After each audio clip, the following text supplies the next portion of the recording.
Okay, welcome. Hope folks can hear me. We're turning things on one at a time. So I had my video camera off and my audio muted. And most of this is just learning how to do a Facebook or a YouTube live. But if all is well working as I think it is, you should see a live camera in the upper left-hand portion of your screen with a white car and a police car going by right now. Might be some buffering. I'm not sure you'll see that exactly. You should see a radar on the bottom right side, and there's already a severe thunderstorm warning. That actually is a little bit to the southeast of Springfield, and I'm in Poplar Bluff, Missouri, which is just on the edge of where Missouri transitions from, the Mark Twain National Forest and a pretty hilly area to more of a flat, less trees, more of a Mississippi Delta kind of a region. So that's where I'm sitting right now. Yeah, that severe thunderstorm warning is for a storm in northern Ozark County that's going to be crossing north of West Plains. If that storm becomes something, I could dart north and intercept it, but for the reasons I just mentioned, that's not great chase territory. But if I'm waiting on other storms, I might give that a try just to see what I can see. And it is a live storm chase, so, just try to seize whatever action I can, basically. Let's go ahead, and again, I apologize if I do something that completely screws something up, but I should be able to turn on my cabin cam. Hi. There we go. So you should be able to see me now, and hopefully the audio is working. My son Alton has been monitoring this, and rather than call me Alton, if you just text me real quick if you see any issues, just do that. It'd be easier, I think, to save on my bandwidth. Um, and I'm not going to monitor it here on my phone because that just takes up critical mobile hotspot data for Verizon. So I'd rather get the stream out. And in terms of interacting with you guys on a chat basis, I'm a one-man band here, so that's going to be really hard to do, and I'm not really set up to watch it. I think in future chases, if I'm actually just stopping and just kind of navigating and regrouping, then I can look at the questions or look at the chat. But obviously, if I'm driving, there's no possible way. Now, if I do see a chat go by, I can talk about the question. But for now, I'm just going to keep it real simple since this is my first attempt. And my son Alton says it's very laggy. And that very well could be both my connection or the settings I have in OBS, which I'm running on my laptop. I could play with that a little bit. We are not really in storm mode yet, so there is something I can maybe look at to try to figure that out. I'm not exactly sure where that is. Let's see. Check my messages real quick here. Very laggy. Said about 2 frames per second, unfortunately. Okay. Yeah, lowering the quality on the gear would help. I think I agree. So let me see here. I can change some of the things I could change. I could change the cam. You don't need to see me necessarily. That's one thing. I'm going to eliminate that real quick. That would save on bandwidth. Now, on my forward-facing cam, I think I'm streaming at 4K, which maybe is a little overkill, perhaps. Otherwise, the radar is streaming. The unfortunate thing about the radar is it's streaming like video, even though the actual frame only updates about once every 2 minutes or so. So I often thought about a sophisticated way of just grabbing the latest radar frame and just replacing that with a picture instead of a live video, and that would cut down on bandwidth as well. So I don't know if I'm in a position to make any adjustments to how I'm sending that out at this time. I mean, I could play with the camera and see what's up with that. I do know that I'm using a Rode dash cam, which is really meant for monitoring, accidents, things like that. It works well as a camera, but it's not as easy to change the settings on the fly as it might be just to have a regular old camera. Another thing I could do is take my my Logitech driver cam that I just turned off and just simply turn that and use that as my camera. I know that's a lower setting, so those are some of the things I could play with as well. That I could turn the face out.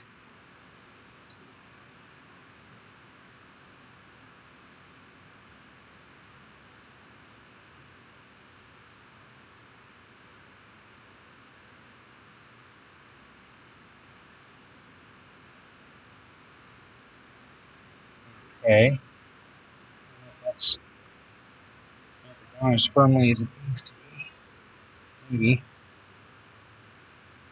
Now, hang on. I'm going to mute my mic here.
Okay.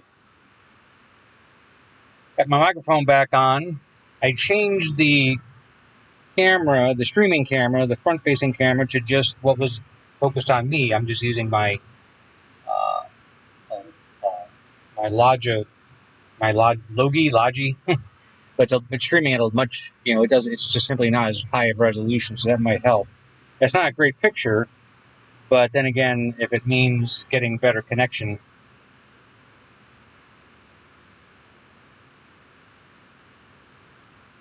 Let's see here. I'm going to mute my microphone again.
Okay, turn my microphone back on. For those of you watching at home, I appreciate your patience on this. I'm gonna make that a little bit bigger. No, we'll let that crawl go behind there. That's fine. Okay. Anyway, I think that'll be fine for now. Hopefully everybody can hear me. And so let's do a couple of things here. First of all, let's go. I'm going to switch to radar here. And we're going to kind of zoom in on this area here. And hopefully that'll work. Yeah. Okay. So that storm you see with the polygon around it is a severe thunderstorm warning. And as you can see, that's close to the Springfield area. That's in northern Ozark County. So that would be tracking eventually north of West Plains. I am on the extreme right side of the radar. I can't telestrate here, but the town Poplar Bluff is on the right side of that radar image. That's where I'm sitting right now. So that storm if it were to continue to track and strengthen, would go north of my current position. I would have plenty of time to adjust to it over the next hour or so. Also, though, if you just kind of look at the National Weather Service data, and I'm going to do that next here by popping this up. There we go. So this is out of the Storm Prediction Center. This is just a look at, this is how unstable the atmosphere is. So red without blue shading is basically unstable and uncapped. But, I think I know why that is. The microphone fell off its hook. There we go. Try that a little bit. Okay. So anyway, what you map is, that's Cape, so that's unstable air. So those reds are increasing as you would expect as the energy of the sun continues to heat the area of the ground and the air adjacent to it. So we are building unstable air in southeast Missouri and northern Arkansas. That's good for severe weather, of course. And this is all new to me, so I should be able to switch data here and look at other variables. And one of the things I might look at is, let's look at the wind shear. You all should see now a map with blue lines on it. Let's check my stream and see if that's indeed what you're seeing. Yeah, okay. So the bullseye over eastern Oklahoma is where the 0 to 6 kilometer bulk shear. So what that really means is that the wind shear, the change in wind from the surface to 6 kilometers up, is high in that bullseye area, and that's favorable for keeping us and giving the shear necessary for precipitation from the storm not to fall into itself and just collapse the storm. It gives storm structure, and in fact, it helps supercells develop, cells that last longer. So that's an important characteristic. So that is now, knows that is just now getting into northern Arkansas and southern Missouri. And when a wind area like that moves into a region of unstable air, it excites things a little bit. So I think it can produce any type of severe weather, large hail, strong damaging winds, or tornadoes. The first two, the winds and the hail, supercells that can produce those a lot more readily. Tornadoes are a different animal. They require more to go right in the lower part of the storm. So I think that, the area that I'm in, which is highlighted by that enhanced area for severe weather risk today, is what you're in the bootheel area, sort of. Do I divert north to catch that storm? It's going to go north of West Plains, or do I go south into northeast Arkansas and catch what's going on down there later on? So, and maybe both could be possible depending on the storm speed, some other factors too. A lot of the computer models are saying that storms are going to develop down, if you know the Arkansas area around Clarksville, Russellville, Conway, that area, those areas just east of Fort Smith. All the computer models are screaming pretty loudly that some cells are going to develop down that way. And that would necessitate me going down into Arkansas to intercept those. Another thing about today is, and we can look at that here too if I call up the right map, be patient with me here. But one of the things we can also look at, and what thunderstorms really tend to look at a lot, is their shaping up. And, so if you're looking at the winds in the lowest part of the atmosphere here, that's not the right one. Let's see here. Right there, this one is that those big bullseye areas that are showing up. Well, one's right over Springfield, one's north of St. Louis, another one in eastern Oklahoma. Those are strong surface winds. But what we're really looking at, though, is winds that are coming out of southern and western Arkansas and moving into the area. And if I look at the low-level wind field, that's shear. That's the difference between two different points.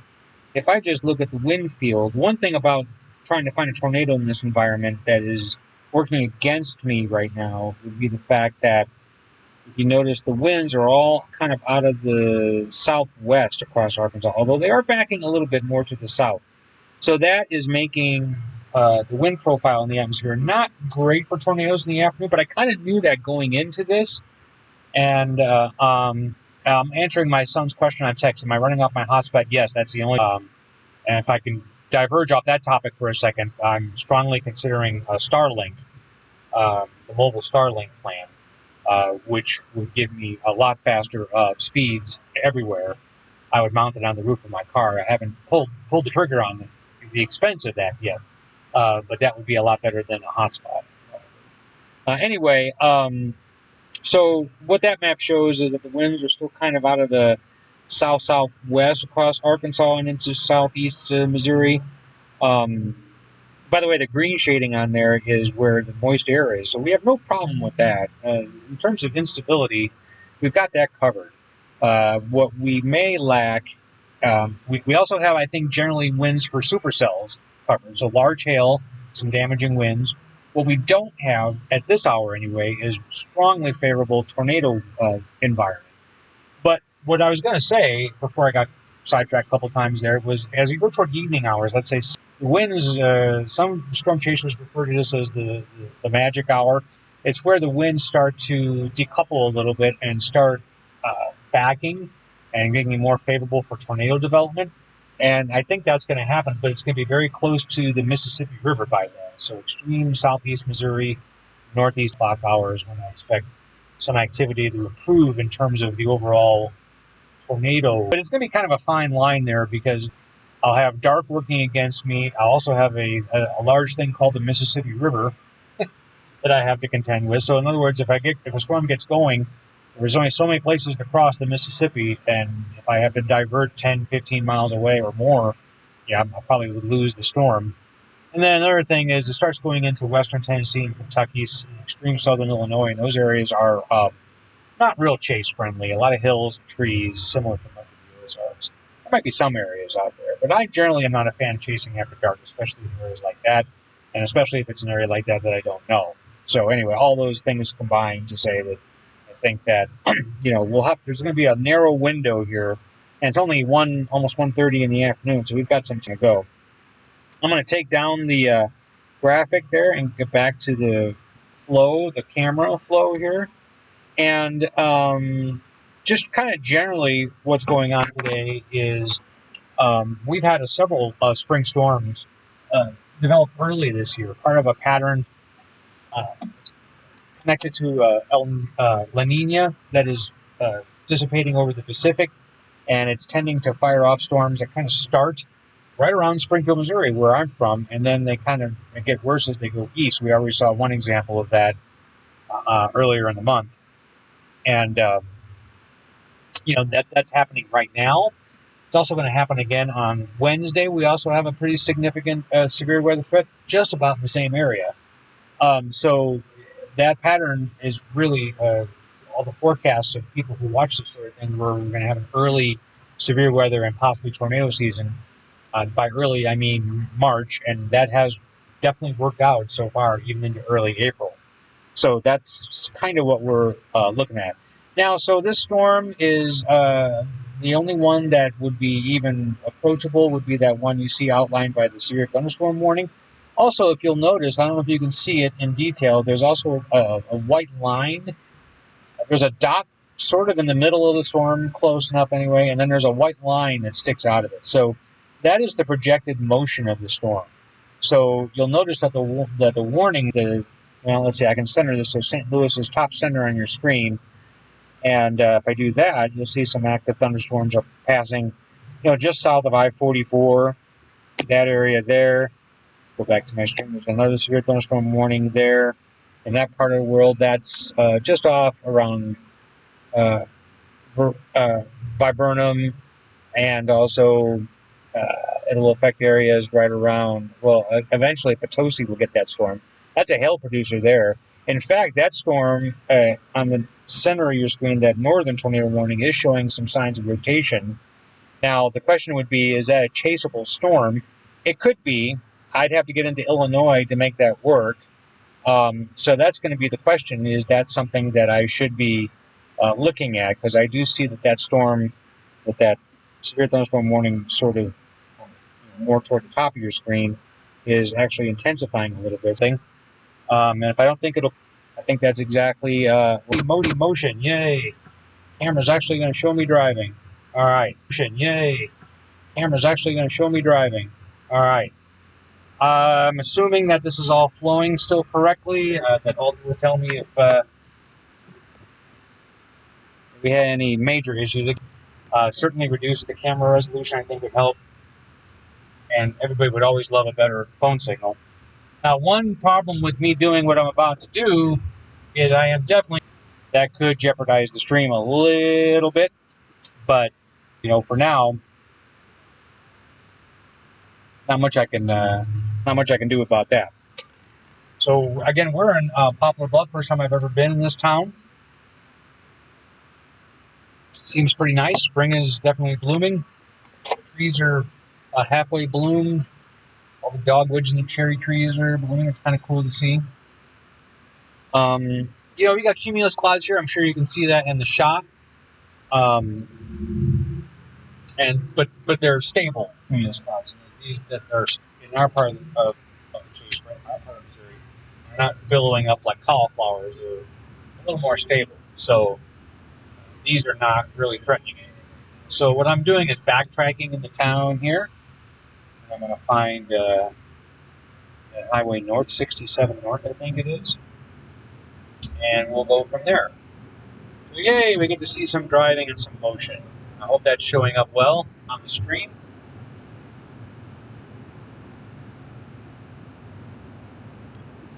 This is my second chase of the year. First chase streaming live. But second chase of the year. The first chase was on that Friday night. Was that the 15th, I believe, where we had the massive tornado outbreak, the one that hit Seymour and Rolla, and the one that I decided to chase, which was Bakersfield, Missouri, which was a real tragedy. And I have a video on that on this channel. I almost always will do a post-chase, even though I'm doing this live, I'll do a post-chase review and tell you what I did, what I saw. But on that particular chase, I was referring to it earlier. I normally don't chase at night, but the overall parameters were so high, and I wanted to test some things, and I wanted to see what it was like to chase at night, just so I could confirm to myself that it's probably something I don't want to do. And I did. I don't really want to do it. There are plenty of chasers who do, and my hat's off to them. But to me, it's you know, it's not worth it really. It's just hard to see things unless you're really close. And getting really close is a dangerous proposition. So if you're wondering, and I have videos on this too. If you're wondering what I'm driving a Honda Pilot, a 2011 Honda Pilot, and you know, and it actually works really well. But it is not an armored vehicle. So, you know, my margin for error is very low. I mean, so I just have to make sure I stay at arm's length from anything that could possibly hurt me. I don't even like being inhaled, to be honest, which is kind of like for a storm chaser. It's like you're going to get inhaled. Like, well, I try not to. But if you're driving an armored vehicle or something, you know, that, or if you've got the money to replace your windshield every 5 chases, or if you chase more full time, then I can see why you would get more aggressive, certainly. But me, I'm happy just to see what I can get. Daytime is just easier. It's just easier to see things. One idea I was going to explore, however, and there are some storm chasers definitely out there who have successfully deployed drones, and I think that not only provides another fascinating look at a storm, it also would help in areas where maybe you're not as void of hills and trees as you would like. And you know, you'll always hear storm chasers who are live just constantly looking for that clearing. You know, that clearing in the trees is right around this corner. I know it is. So you can actually see something. Well, it occurred to me, I've never actually seen it used this way, but I'm sure it has, that if you were just to stop and send a drone straight up, you could get over the trees and hills and actually see what the structure of the storm is and make informed decisions. Or maybe just use the drone as your video camera on a potential tornado and forget the moving. That could be a lot easier as well. So that's something I'm playing with, but that's an expense. You know, there's always the worry that you're going to use it. And I know many of you would go, are you going to fly a drone near a tornado? Are you crazy? And the answer to that would be, what you need to realize about tornadoes is that the wind speeds ramp up exponentially near a tornado. So you can, so in other words, you could get twice as close, and then you can get twice the distance closer to a tornado and have the wind speeds increase during that time by tenfold. And so that means that you can actually get fairly close to one. There's a fine line, but you can get fairly close to one without the winds necessarily getting to the point where they would knock your drone to the ground. Now, knowing exactly where that wind is would be hard to do, and I wouldn't want to press my luck on that. I still would stay fairly far away, but it is something I'm thinking about doing as a tool, mostly for me figuring out where I'm at, as opposed to one that's actually going to maybe spot the tornado. Certainly both would be. So yeah, that's something I'm thinking about. There are other storm chasers who have. Let's see, I don't want to turn it yet. No. Who have gone through very elaborate mounting techniques over the top of their cars, where they get a glass dome and cut a hole in their roof and hold that down. That doesn't appeal to me at all. It just ruins your car, and it doesn't really get you any height advantage at all.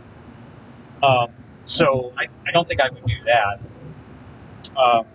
Now, speaking of getting things on the roof of the car, I do have a pretty stout luggage rack up there. I would use that to mount, certainly. But also the Starlink antenna is about a size of a piece of notebook paper. I think it's actually 10 by 12, and you could mount that to a luggage rack like that very easily and hold it down very securely. I wouldn't have to make any penetrations. I could probably just bring the wire through a crack in the window without worrying about pinching it too badly.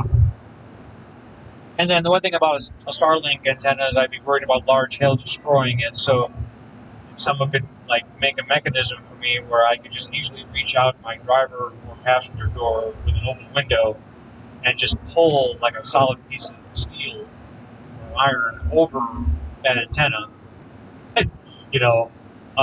That would protect it from large hail damage. It wouldn't protect my car, but at least it would have protected the $500 antenna that you. Anyway, and of course that would stop it from working, but you'd have other things on your mind at that point, like getting out of the hailstorm. So that's something I'm thinking about. But the justification for something like that would be I'd have to storm chase a lot, and it's just not a real practical thing for me to go out every single time there's a threat. I just can't. I still work full time, and so there's real practical limits to how much of that I can do versus how much I should spend in order to be able to get that done. So anyway, this I think just stays as north 67, and then 60 veers off, I believe. I am understanding the map correctly. So 60 is how I would get back home, and 67 is what we'll do to try to intercept this storm. You can't see it on your view, but on one of my alternative radar views, I can actually see my position on the radar, which is extremely helpful. Especially if you're trying to get a little bit closer. Now, one of the pitfalls to that is radar data is not always updating because you could lose your signal.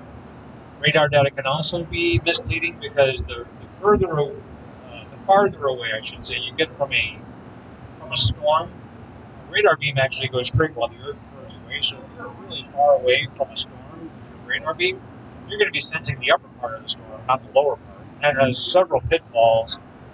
One of them is that you don't see the tornadic part of the storm. You're not sensing that at all. You have to use total visuals, which you should be doing anyway. The other part is most supercells are tilted with elevation, which is what I was explaining earlier with wind shear. You want a storm to be slightly tilted so the precipitation that's falling out of it doesn't choke off the updraft it's actually feeding. So the other problem is if you look at a radar echo and it's tilted, that may not be the true base of the storm. It's probably shifted, probably westward, and so that could throw you off too. But yeah, So I don't think we're going to make it to that particular storm. I think that will have passed to our north by the time we get up there. But there's another one behind it that might be worth watching as well. So far, all I see is there's a tornado watch in Illinois, and I think that tornado watch in Illinois is in anticipation of these storms becoming tornadic when they get up there. So there's nothing stopping them from doing so earlier, I don't think. So that's something to watch. That storm is moving north of West Plains, as I'm keeping an eye on. I'll probably drop back south along this very route to see that. And speaking of this route, there are trees, but I like 4-lane highways like this because they often clear out the trees because it's just a wider road. And yeah, that would be my turnoff to go home right there. We're going to keep going straight.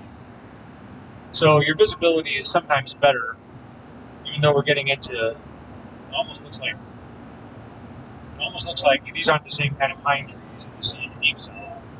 But a lot of these, it's very common in the deep south for your highways to have, like you see on the left coming up here, trees right in the middle of the divide of the highway and off to the right too. So if I were looking at a tornadic storm in this environment, it would be hard unless I was within a couple miles of it because I just don't have a visible horizon here. I've got trees and hills in my way, definitely. But, as a chaser, you learn to make up for that. During a day, I can handle just about anything. On a wide road like this, it's certainly easy to change course and get out of the way if you made a mistake. But in terms of like the main problem with the judge that you don't necessarily see with what I'm doing right now is that there are no side roads. I mean, if I wanted to go I'm going north roughly right now. If I wanted to just change my mind and chase the corner and go due east, like there's a road right here, and it looks like it's an easterly road, and it is, but it's actually a driveway. I don't think it's even a real road. So there is absolutely no grid system, no road grid system in this part of the Ozarks. Kansas and Oklahoma not so much the eastern part, west central and western part, very flat, very obtainable, just easily, the grid system is very easy to navigate. But not the case here. And this is relatively good. There are parts of the Ozarks that are worse than this, where the road is literally hairpinning and turning, and it's 2-lane, and the trees are right there virtually the entire time. That is completely unchaseable and dangerous to do. You can use those roads to get to where you're going, but we're going to chase a storm. In those conditions, no way, no how. And it would be frustrating, even if I were brilliant and could figure out all the vectors, you still wouldn't see anything. That's where the drone idea comes in again, so I don't know. But again, drone is dangerous because, you have to take time to get it out of the car and launch it. And, who knows what could come on you while you're fumbling around trying to get that in the air. Watching my speed here, which is good, but I will say on the way out here, there were 3 Missouri Highway Patrol pullovers. And there's a car behind me, I'm not sure what he's passing. So we don't want that, no tickets, if you can help it. I don't think that's a police officer. He's driving a Ford, looks like one, but I don't know yet.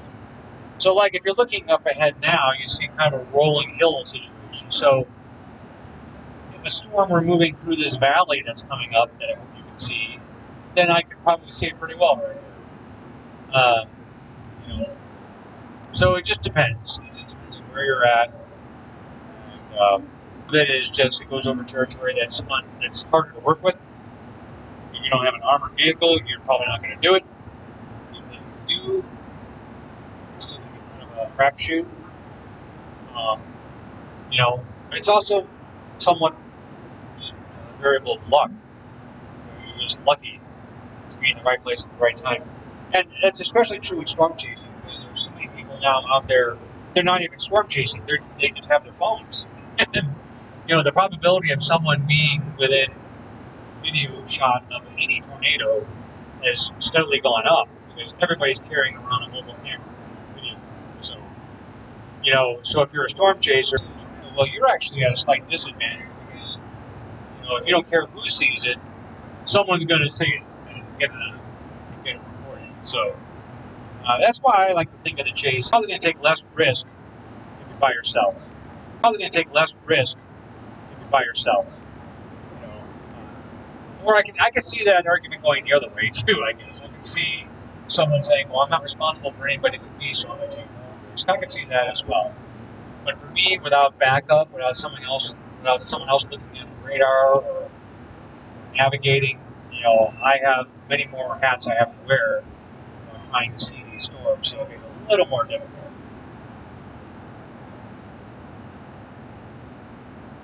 Where the best place to see a tornado would be today would be in the extreme southeast bootheel area or northeast Arkansas, right up against the Mississippi River.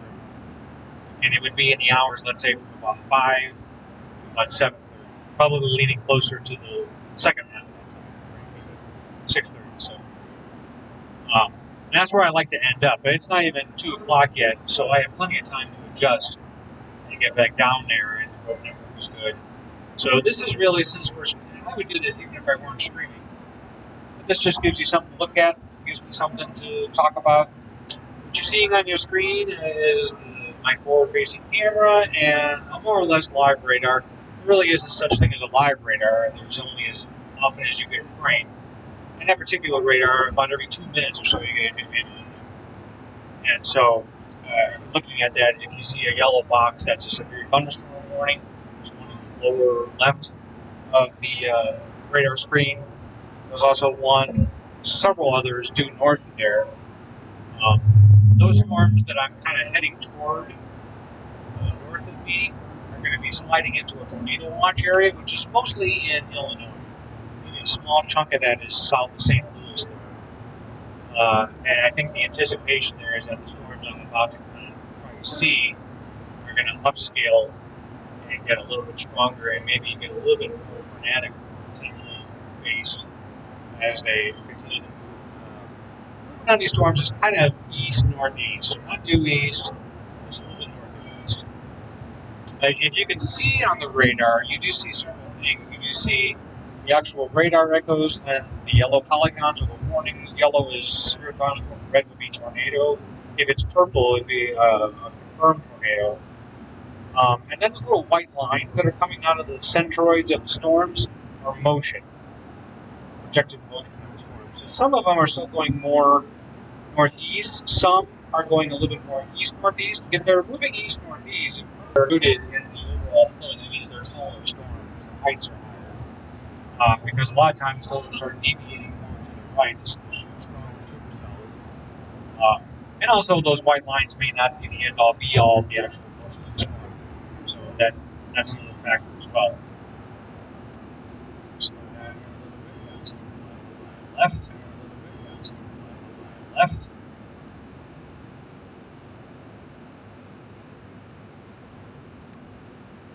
There we go. That's going to be hard to get off this road. You may want to just go to home. Let's see here. Anyway, as I was saying, we're just kind of killing time going north toward Farmington. And I'll probably pick one of those storms. In fact, I might just pick that southern storm that's about to pass north and west plains. I'm probably about 10 miles away from where I would consider stopping and waiting for that storm to come to me. So that's a concept, waiting for a storm to come to you, is something that a storm chaser would do in this situation where the road network is limited and you're just trying to intersect 2 lines, storm motion versus road. Another time you may want to let the storm come to you is when the storm speeds are just critically fast.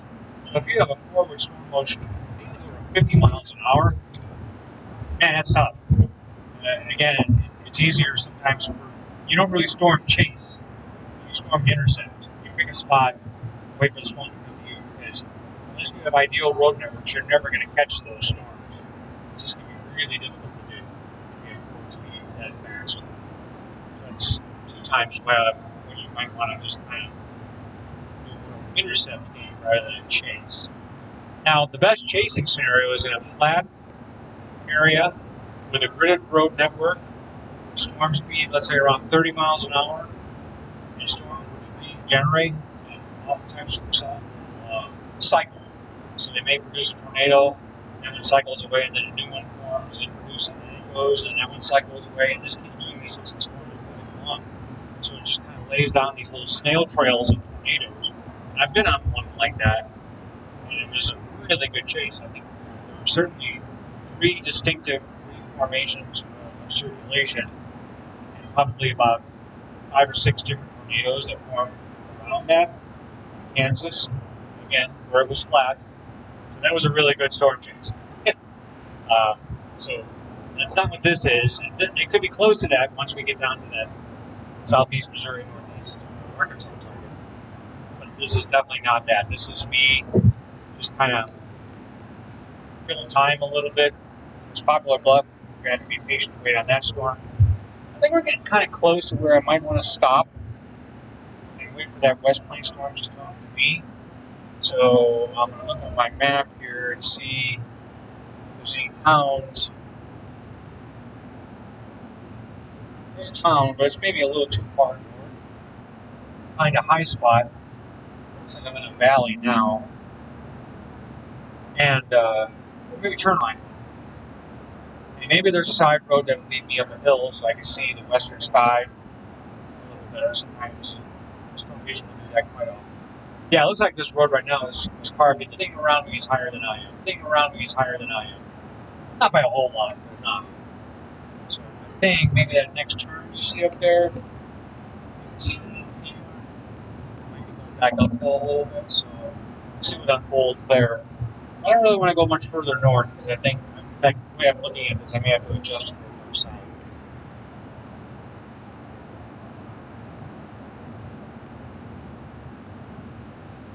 So again, a storm chase like this is interesting because two of the things I was worried about, one, two, and first thing is, will the stream work? You know, and if you were with me from the very beginning, we already made an adjustment off my 4K camera into a lower resolution camera. We shut the camera. And I used the camera I was using to look at me while driving. I turned, so we don't have that anymore. But that's me while driving. I turned, so we don't have that anymore. But that's good. It goes 2 cameras streaming. It's good. It goes 2 cameras streaming. It's probably bogging me down. I changed the frame rate, I think, to 24 instead of 30. So these are all things that you learn. Hey, there's a hill coming the other way while you're driving. And the other thing I was worried about, not just, the stream working, I was also worried about whether I'd be able to talk the whole time. I don't have a partner with me today, so for anybody else, for that matter, no one else in the car, so there's no one else to maintain the conversation. I will say, however, I'm probably talking more than I will in the future because I've watched other streamers, and I think they actually, that storm is still not even just a little bit northwest of there. There's another one north of it too. So those 2 storms are 2 storms to watch. A lot of times, whether the southernmost storm gets the most energy, but that's not always true. Sometimes it depends on which one got the foothold first. Good water there. Or maybe it depends on whether that southern storm is able to draw energy, flow around it, and rob the more northern storm of its energy and flow. So there's all kinds of variables you need to look at and we'll see if they have. Yeah, okay. I could probably even zoom in a little bit more. So I'm looking generally in the direction of those storms, and I can probably raise my camera. Now, is this a good place to see the advantage of being on a hill, but I have a lot of trees in front I'm working on? But if you're looking on that screen, I am just off to the east of, let's see if those actually show up on the radar, Mill Spring and Williamsville. Let's see if those are on the radar.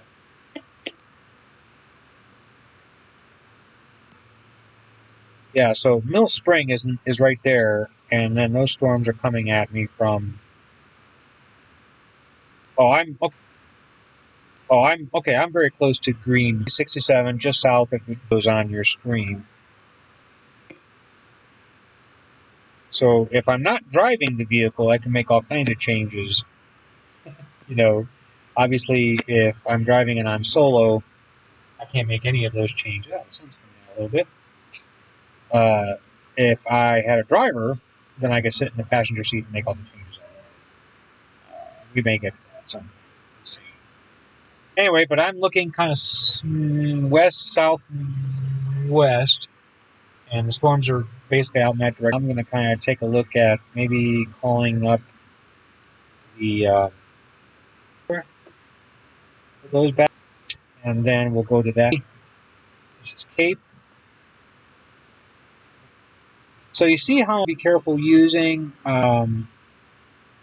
fields together to kind of give you a general idea might occur. Dashed orange is probably what I'll do right now. I can use the radar on my phone, and I'll look down. Just issued a new what's called just off to the northeast of Fort Smith, Arkansas. We change radars at any time to any rate and angle. The reason let's zoom in even more on those. Hopefully, thank you. I am sitting still, so it would be a chance to look at chat, but that wasn't the purpose. The purpose was just to get it to work, basically. Um, but if I were sitting still, or if I had a chase partner who could drive, I could actually take a look at questions. I could even answer them verbally. I could actually take a look at questions. I could even answer them verbally, of course, if I saw them go by. But I'm just, of course, if I saw them go by. But I'm just simply not set up to see those. So I take with me. I'm just we'll get to that point eventually.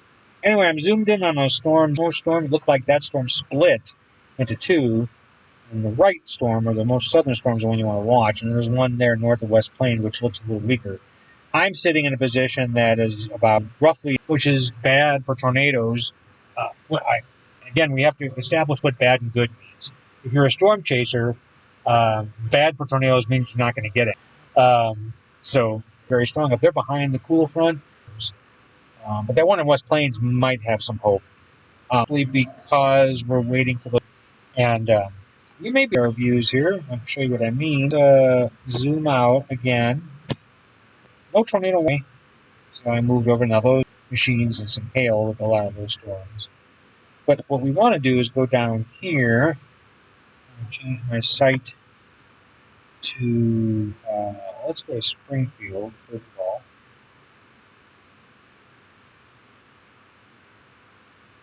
Let that data load. Again, I'm streaming, so it's difficult to get it to work sometimes. Data poor areas.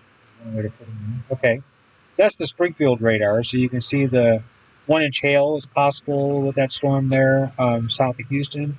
Notice how the resolution of the storm just got a lot better because those storms are closer to Springfield radar. But those storms are moving away from the radar, so it's going to get worse as it moves away. It looks like the one north of there's two storms. The one just south of Houston is the stronger, better organized storm. There might be a trailing cell behind that. The one south of there is that storm that's north of West Plains. That's going to pass over the tornado damage area that is in Shannon County there along Highway 160 that I noticed on the way up. So that's a closer look at those storms. And then this is the stuff I was talking about down here in Fort Smith, and I think we can probably get that radar loaded up. There we go. Wait for that to load.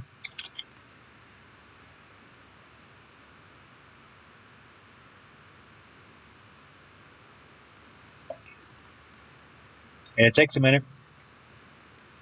There we go. Some of these cells down here are developing. So, Fort Smith is in the center of your screen, and these storms are northeast. There's Harrison, Arkansas. So these are the cells that are going to cause problems later on this evening. Not warned yet. They're still kind of high based yet, but they're moving into that kind of that bulgy area of unstable air where, I think there's a little bit of backing going on. Maybe the front's slowing a little bit. Maybe even a little bit of low pressure developing along that area. I don't know. I'm going to switch back to the Paducah radar here real quick, and so I have an idea what's going on where I live.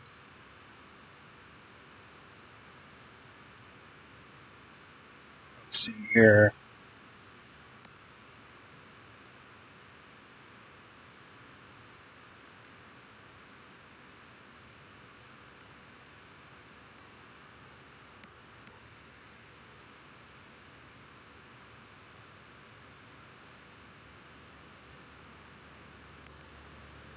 Okay, that's the longest time I think I've stopped talking since I've done this.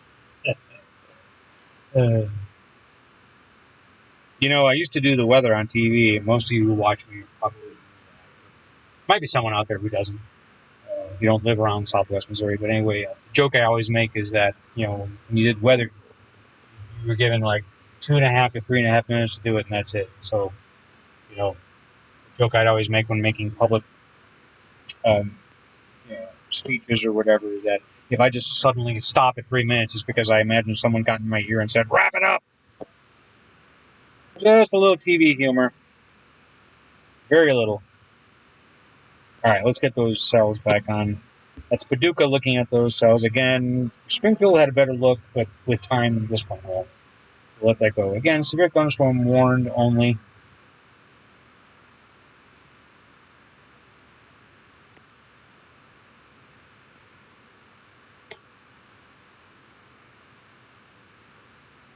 Let's look at those. Look at that shear vector again.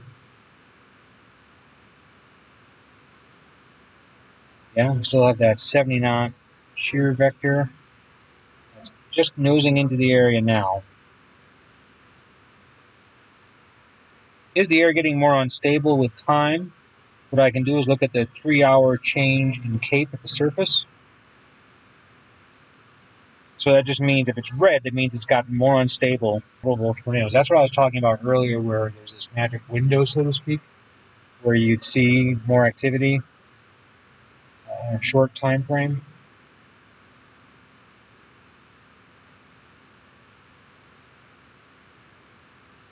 I'll let you look at that. I'm going to look at the satellite image. You won't be able to see that at home. Yeah, it's pretty sunny in Arkansas, so I see all kinds of bubbly, cumuli clouds down there. So that's. I'm going to look at the radar data here and see what it's developing. Yeah, it's wanting to develop those storms.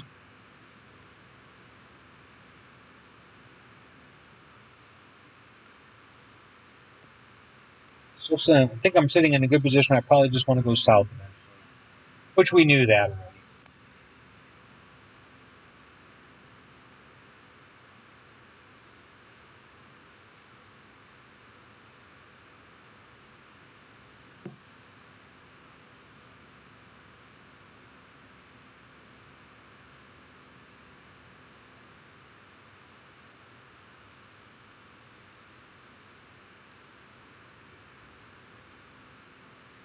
Check with home, see if the stream is even still working.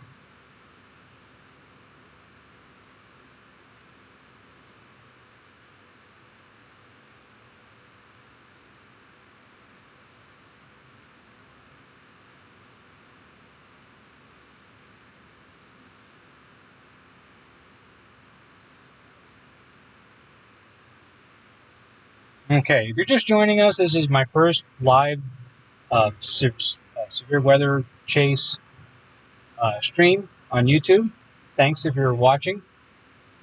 When I do this and I watch other chasers, I don't often watch the entire time, or if I do, I'm usually doing something else in the background. If that's what you're doing, A-okay. Because one of the things that you'll learn by watching this stream, and it's true if you actually do the chasing, is that you end up getting a beverage or going and doing something else. I'm pretty much stuck in the car. Yeah. So, but I appreciate if you're streaming. If you're wondering what kind of estimate I would have for actually seeing a storm, you can break this down to two. If I wait on these storms that are coming at me from Texas County and Howell County, and of the two, the one in Texas County is stronger. I'd have to move a little north. Then I'd say within about an hour we'll see that.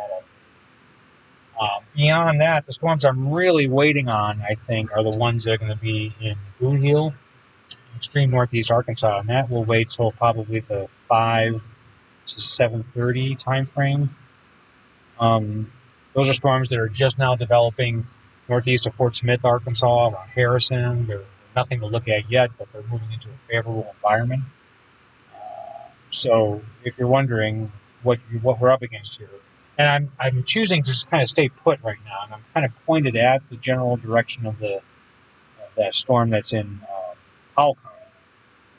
Again, the one in Texas County That's east of Houston.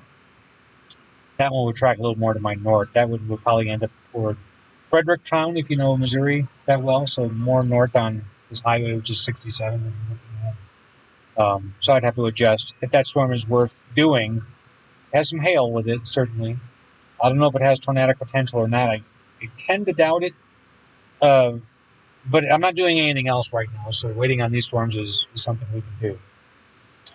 Oh yeah, I can take down on the screen. We've been looking at the surface conditions. So we don't have to keep looking at those. We can put that off. There you go. Now you're looking at the clouds coming at us, the radar, what we're looking at. Let's see. I think I texted to make sure the screen is still working.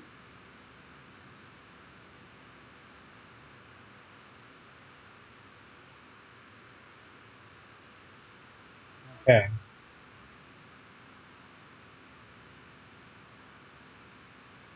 Now, if this were Kansas, I would immediately hop on a road that takes me west and cut down the time it takes to get to see these storms. But there is no such road. Now, I could go north to Silva and go west on 34 toward Piedmont. That would get me a little closer, and I might do that, but it's not much. And in fact, that's probably not far enough north to get that strong. So I probably have to continue. See, 67 also veers away as it goes toward Fredericktown.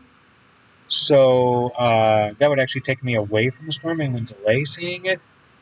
So yeah, all kinds of decisions you're making as a storm chaser. And you're really getting deep into the Mark Twain National Forest up there, and I just don't think that's going to be a good chase. I mean, I've been in that part of the world a couple of times, and it's not great.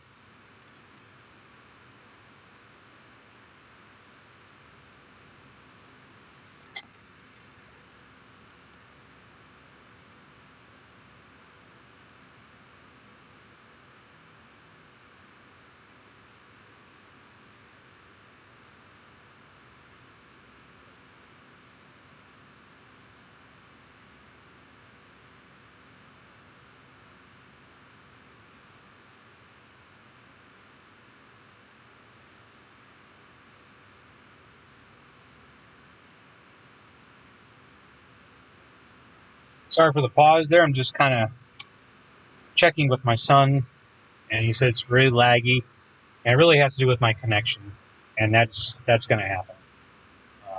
There might be a setting in OBS, but I have a feeling it's really just self. I'm literally in a place where I didn't even think to look what kind of reception I've got here. Let's see.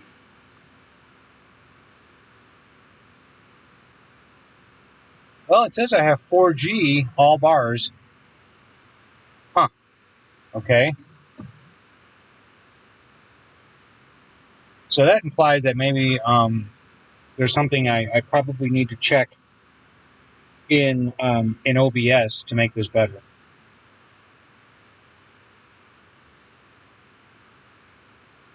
And I know there's a window in one of the late night tutorials I was watching on OBS that you can open up and check your performance. I just don't remember what that is.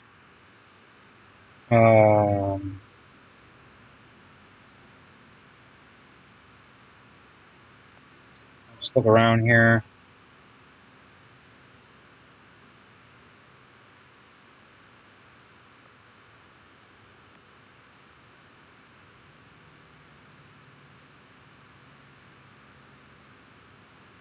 I don't see anything here. Settings. It might be under settings. Let's see. Yeah. Stream.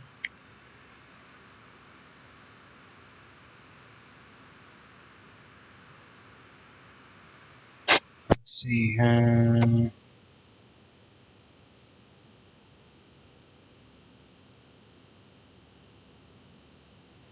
Looks like my maximum video bit rate is 5100 kilobytes per second. Let's see here. I don't know. My video bit rate.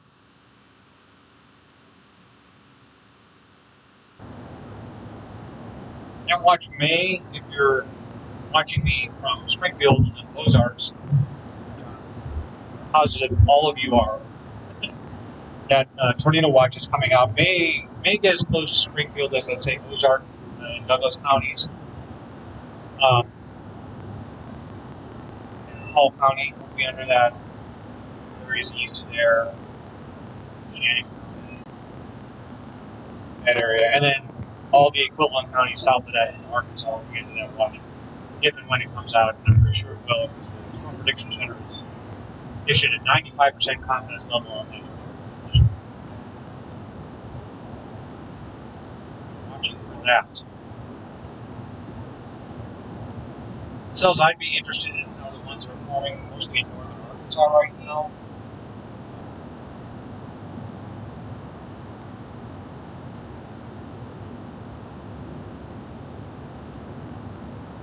If you're wondering why I went to Poplar Bluff to begin this, is that look at the geography and topography of Missouri and Arkansas. There's a definite line between a lot of the hills and trees that come down into sort of the Mississippi Delta, where it's flatter, as many trees. So that was, I envisioned that as being a pop-off point today. And so far that's worked out pretty well. I haven't really too far away from where I think I need to be.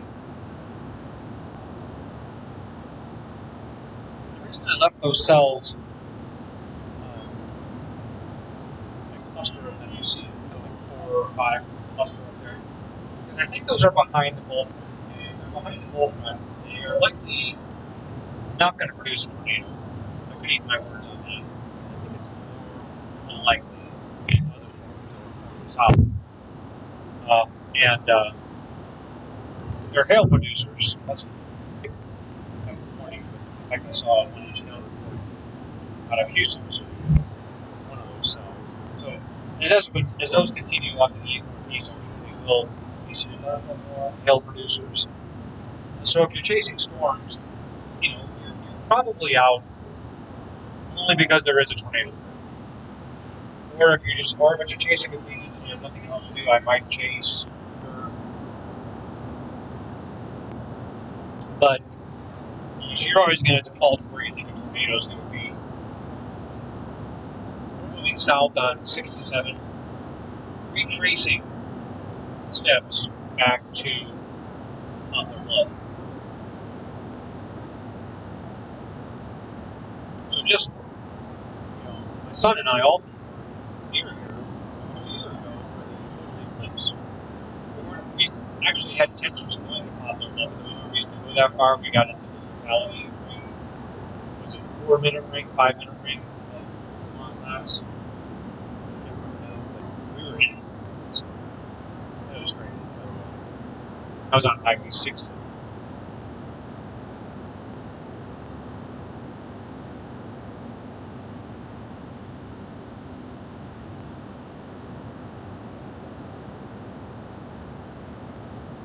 My son and his friend Marshall are both like, yeah, you need Starlink. I tend to agree. The nice thing, too, is that, it'd be an investment, and you don't chase all the time, all around the year. You probably only chase March, April, May, and part of June at the end. But the nice thing about it is I could actually take it home and set it up, and if I ever wanted to do live weather streaming for the Ozarks, that system, as long as I got a backup power bank or generator, would not go down during severe weather. I wouldn't be connected to any outside cabling at all. I wouldn't be subject to any power outages if I were on that. So as long as my computer were running, I could get internet and go. So it might be nice to have that. It also might be quite nice to have that if you're traveling. you're on a beach somewhere on vacation and you want good internet connection, we can argue the sensible nature of that. I mean, because we're getting away from technology, But you can just literally put it in the sand and get high-speed internet right where you're sitting. You wouldn't have to depend on anything else. So it might be worth the investment.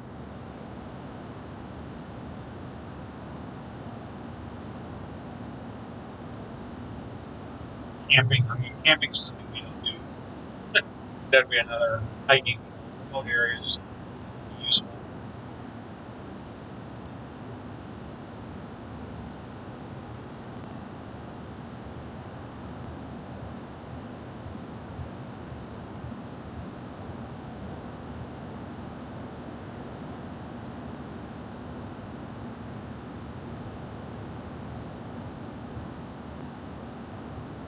Yeah, that tornado watch just went out.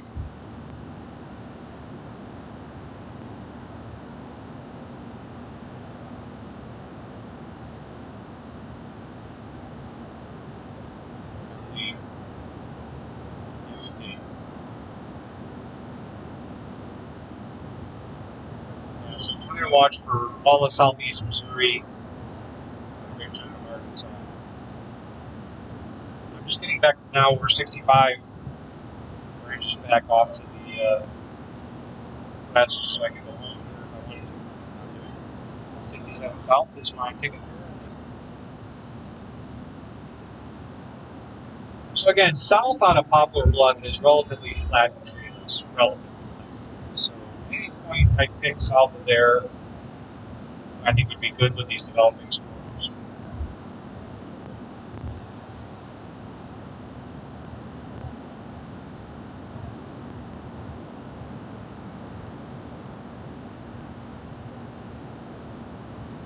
I was thinking back to their comment about Starlink. At least they were able to hear me.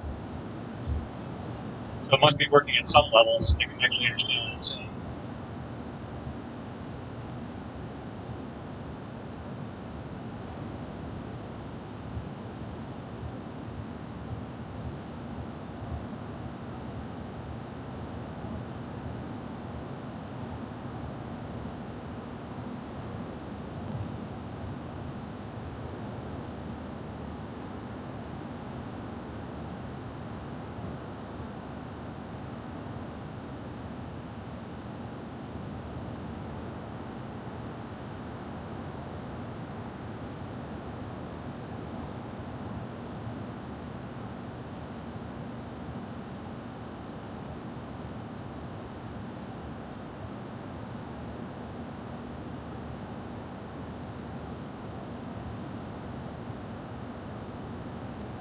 Another thing that a lot of live storm chasers do is they have some sort of weather sensor on the roof, so they can display wind speed, temperature, dew point live on the screen. It's a cutesy thing you can do, and I'll probably do that.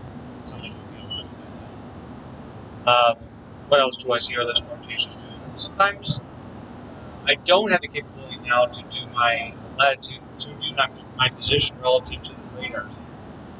The software that I have, which is Gibson Ridge's Advanced Analyst Radar, the newest one, I think it's release 3, definitely does have GPS capabilities and do it for comfort, and I just have not figured out how to get that done yet.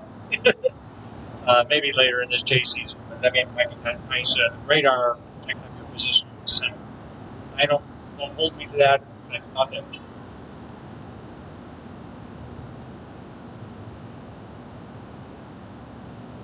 And there's a video on my YouTube channel that I released yesterday that kind of gives you a 3-minute kind of summary of how this is all set up in my car. If you're curious, you can jump over and look at that. You can also look at my storm chase video from last year where it shows more of my car. And I made some significant improvements from last year to this year, so you might want to watch both of those. I've been mentioning my son Alton a lot. Last year, I think it was the last day of May, I went to Texas and he saw his first tornado with me, his first tornado period. So you might want to watch that. I also chased the Bakersfield tornado several weeks ago. That was very sad. Um, that was incredible. I think there's a lot of chasing stuff out there. If you're looking for more entertainment and you want to fast forward on this, you can always come back to this. This is going to be on YouTube forever. But you can check out some of those other videos.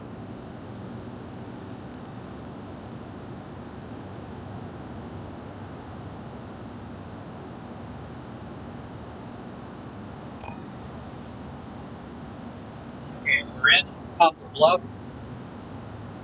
167 South coming up here.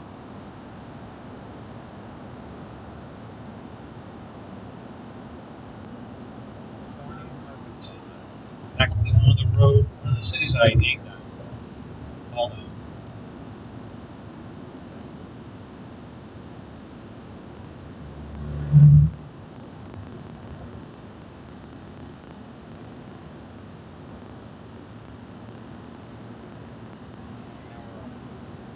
about ready to go more south.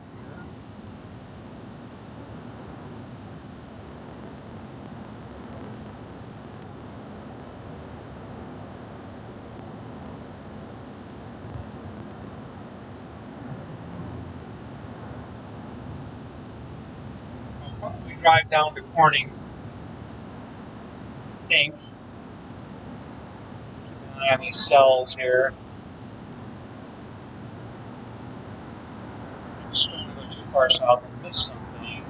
There's a new cell just over or just northwest of West Plains, which would be moving into this tornado watch area, but I'd have to wait for it to get again into favorable chase country, which I'm right on the edge of here. I'm not sure that's necessary because there are other cells on in northern Arkansas that would easily fill the bill here, so I might want to stop up here real quick, maybe before morning. I'm just going to get my bearings just so I don't drive too far south of that one West Plains and decide to. Because again, I am on the edge of where it was kind of chaseable. If I go too far south, I'll redo it again. So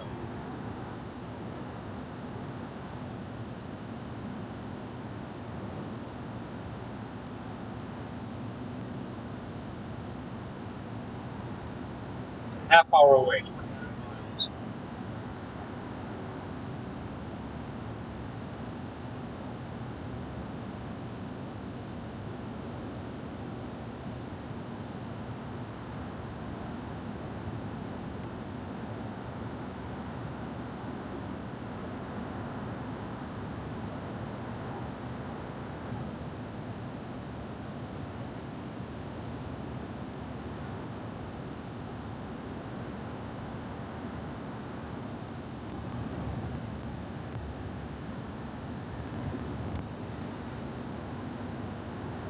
If the stream seems laggy, my apologies. This is the first one I've tried, although I don't know if it'll get much better. Some of the things that might be affecting that are my actual signal. I'm using a hotspot at home, and that could be a problem. I'm passing. Okay, I'm south on 67. I'm passing another tornado damage path. That's the second one today from that Friday night storm several weeks ago. Huh. Wow, that must be pretty bad if I'm seeing. I don't know if you can see on the left. The storm, the two sides have been bent over completely on the northbound lane. And I looked to my right and I saw a tree and house damage. So I've crossed two tornado paths on this chase so far from the previous storm.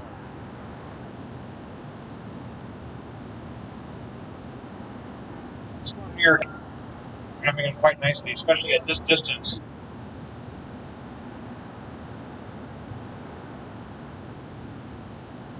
That might be the first storm of the day. The one near West Plains is not nearly as intense and it's a lot closer.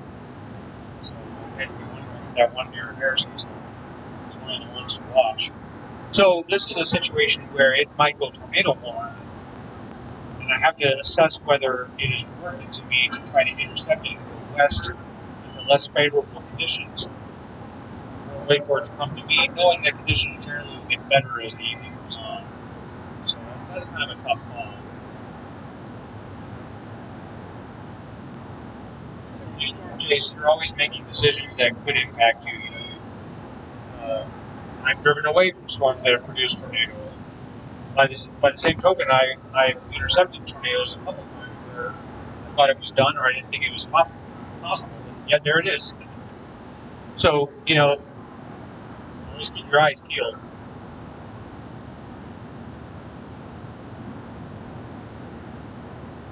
Even an exit I consider. I'll look for another convenience store type exit here coming up. Take a little break.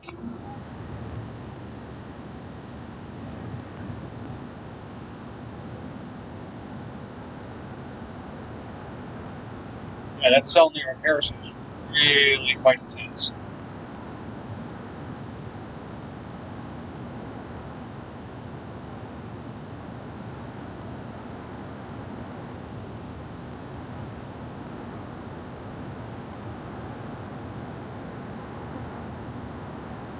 Just east of Harrison. Very intense, especially, again, I'm saying that looking at a radar that's not really designed to see it very well, that's actually saying something. Ready to move into the tornado watch area now. Might be the most intense storm on radar here. Now, those storms in Illinois are forming a line with maybe some embedded supercells, and I've yet to see a tornado warning out of any of those. I was strongly considering getting ahead of that. I think I made the right choice here today.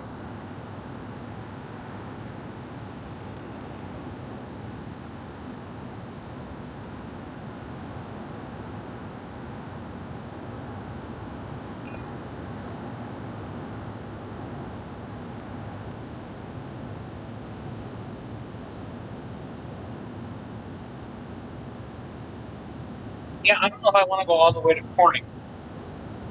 I don't think I have to.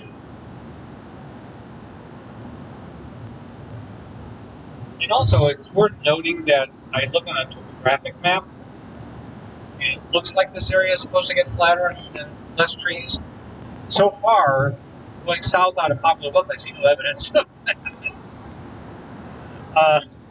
It looks just about as bad, but I think I have to go more. In fact, if the town of Dexter is coming up, actually, I used to sell solar panels in Dexter, and they left their job, and then I took it over. So, I don't know where that building is, but you kind of need to see it. I'm not sure I would see it. I think it's like a 6-story building, so even if there was solar up there, I couldn't see it.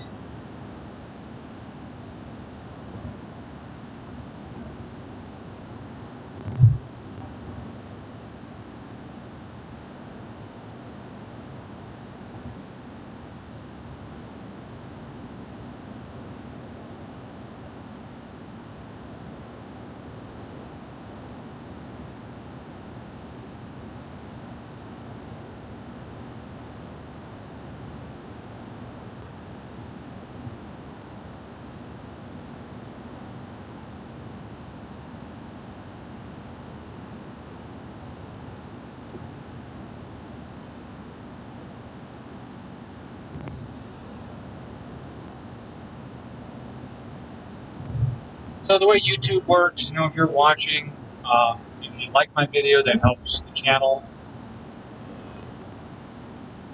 And if you subscribe to my channel, one thing you can get, probably one of the best things about subscribing to my channel is that you can set the notify button. So like if I ever do this in the future, and I likely will, you get a notification, like this one is scheduled to start at 1 o'clock today, and you get a little reminder, saying, hey, the stream's about to start. That's one benefit. But I do a lot of other stuff, as you might expect if you know who I am. I did weather for many years, recently around many storm cases. But I do all kinds of stuff. I move here, study music, jazz, playing piano, gardening, all kinds of stuff. But not surprisingly, the one that gets most attention is whenever I do this.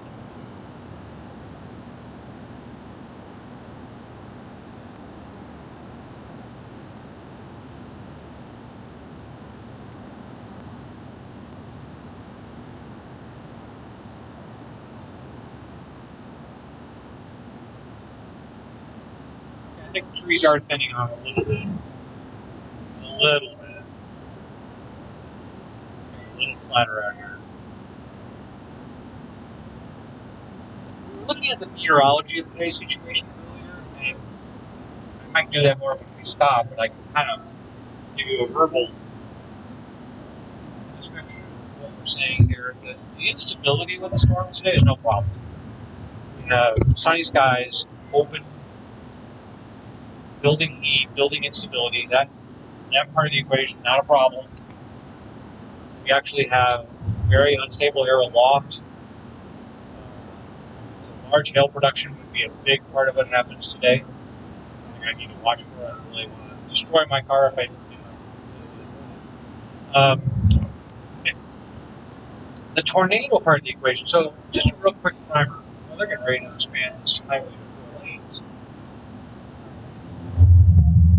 Anyway, now we're back to 2. What I was saying is that when you're looking at severe weather, there are 3 elements: hail, severe winds coming out of the storm itself, the thunderstorm, and tornadoes. So the first 2, hail and tornadoes, have their own designator. It's a severe thunderstorm. Those are much, much more common. Sometimes you get hail and high winds, or sometimes it's just maybe one favorite one over the other. Depends on the overall. See, there's a large planted field right here to my left. So, yeah, we are getting flat here. Oh, yeah. Okay, so this is the area I was talking about that would be the case. Anyway, getting back to the storm. So, hail and high winds. Sometimes one's more favored, sometimes both. The severe thunderstorm warning covers both of those. The minute we get into tornado warnings, it has its own classification. Warning, of course, and if the thunderstorm's producing flash flooding, that's its own classification as well. So there's 3 possible warnings that any given storm can have. It is implied that a tornado warning has the potential for hail, high winds, and you're like, duh, yeah, high winds, tornado. But I'm talking about just gusty winds coming out of the storm itself, not the tornado. Okay? So a tornado warning gets you all 3 variables. Tornado warning does not imply flash flooding. It's its own warning. Sometimes they're doubled up, but you'll never see it. I say you never see it. So you will see sometimes a severe thunderstorm warning and a tornado warning fall over the same place, but that's only because they just didn't change it to the severe thunderstorm warning. They left it, didn't expire it, they just let it go. And that's fine.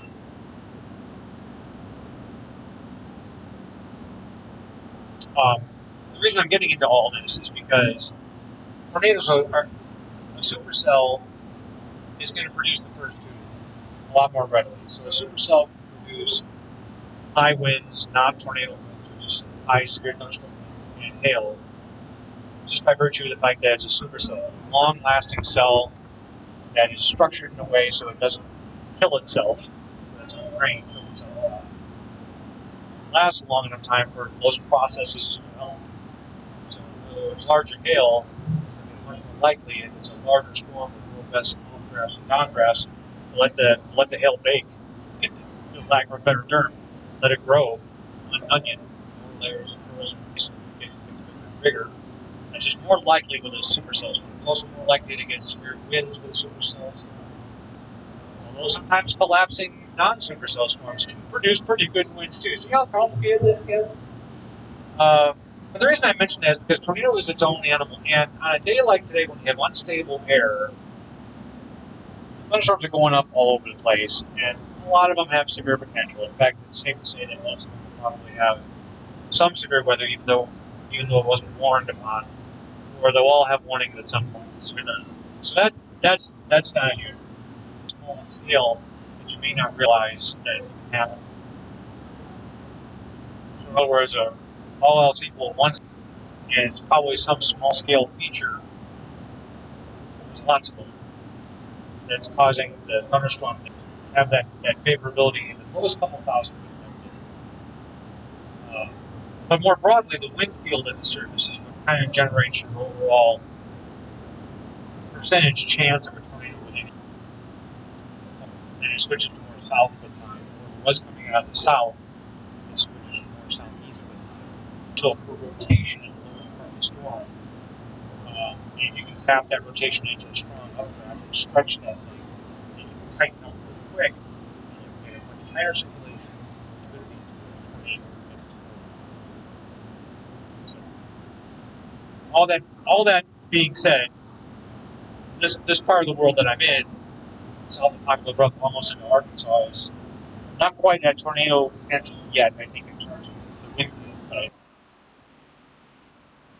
I don't really need any gas. I might go down to see the thunderstorms are basically kind of straddling the Missouri-Arkansas borderline there. Stronger ones on the south. So I'm not in a bad position. Like I was saying earlier, my main that goes more back to the west, try to intercept back to the west, try to intercept those at the expense.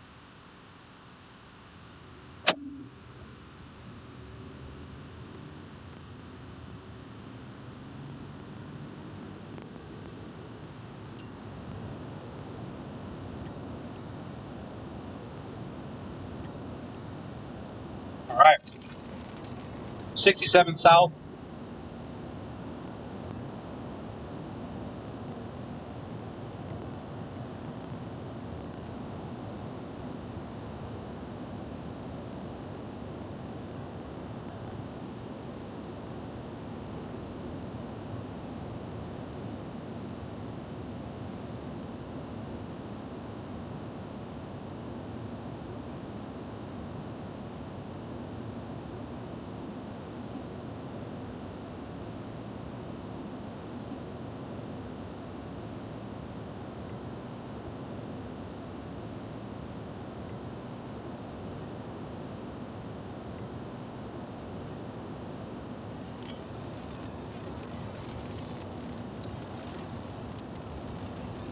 Pretty breezy. Pretty breezy here. To be clear, pretty breezy here. To be clear, it's not to be clear that wind as compared to you want more of a torque. You want when you're on the southeast, 1,000 feet up, maybe they're on the south, 1,000 feet more, they're on the southwest, several tens of thousands of feet either way. More of a westerly wind in the middle of the atmosphere. You don't need a southeast wind like in a lot of severe storm situations. The south wind is fine. So it's all relative. But yeah, again, that's the kind of thing that happens more at night typically.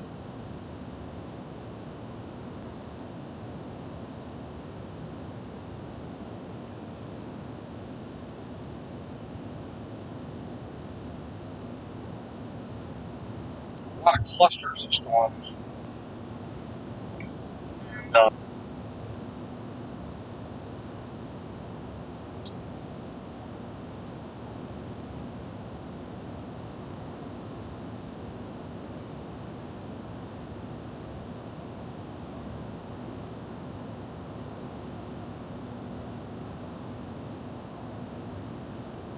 that's a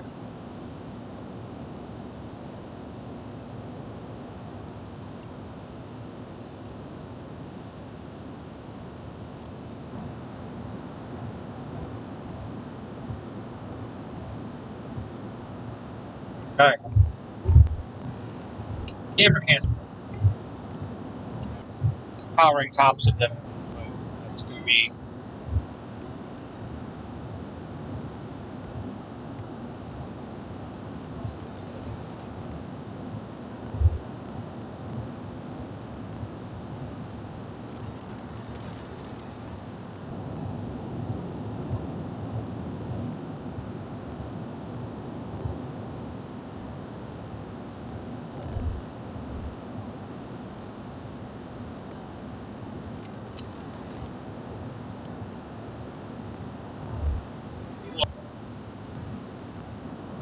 well,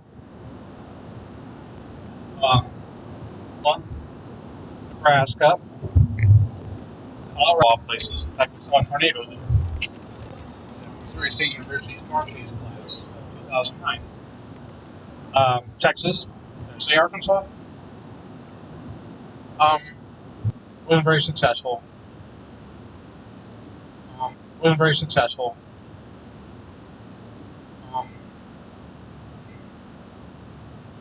Farm chase in Iowa. What? Wait. Okay. Farm chase in Iowa. What? Wait. Okay. Yes, I was in Iowa. Those are my states.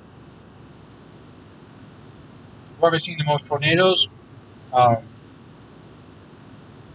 have I seen the most tornadoes? Um, um, Oklahoma would be tied. Oklahoma would be tied. This must be corny. It's got a McDonald's. It's very important. This must be corny. It's got a McDonald's. It's very important.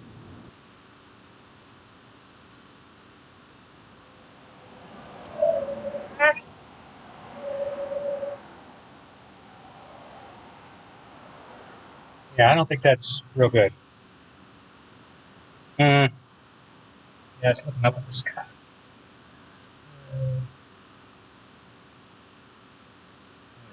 I don't know. Just throw that there. Is that even showing up? Yeah.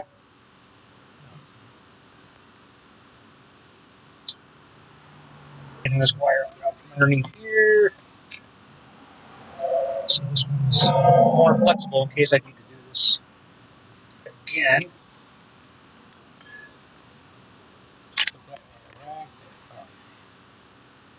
All right. Apologize for the few people who might still be watching me. Again, that's what this shakedown was all about.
Can't get that to work.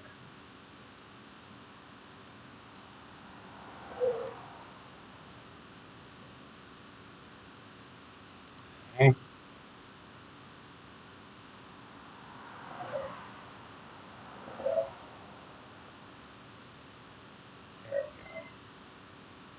Again, apologize for those of you who are listening. Just trying to get all these technical things worked out. So, mounting cameras. If you are watching at home, thank you. If you have watched a little bit, thank you even more. We are in Corning, Arkansas, or at least a few miles north of Corning, watching a cluster of thunderstorms, which seems to be organizing a little bit better just off to my, almost due west of me, maybe a little bit north of west. As soon as I kind of messed up something, so just hang on a second.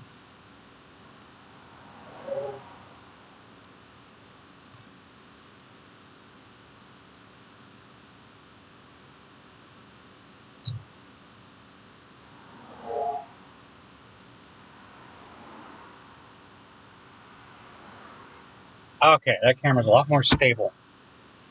I didn't know that you can actually see it anymore. Let's see here.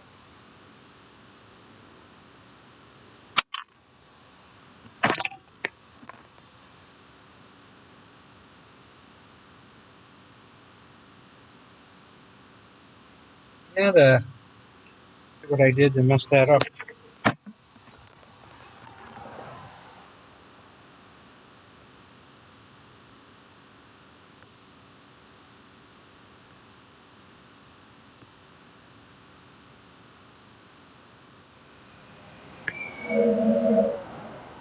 There it goes.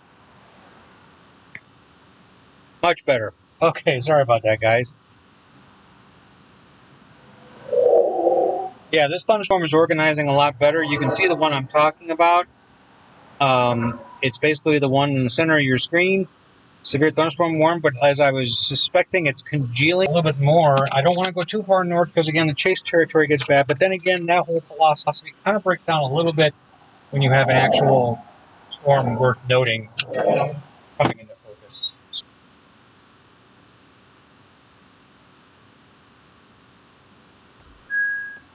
Hang on one second. Let's see here. Yeah.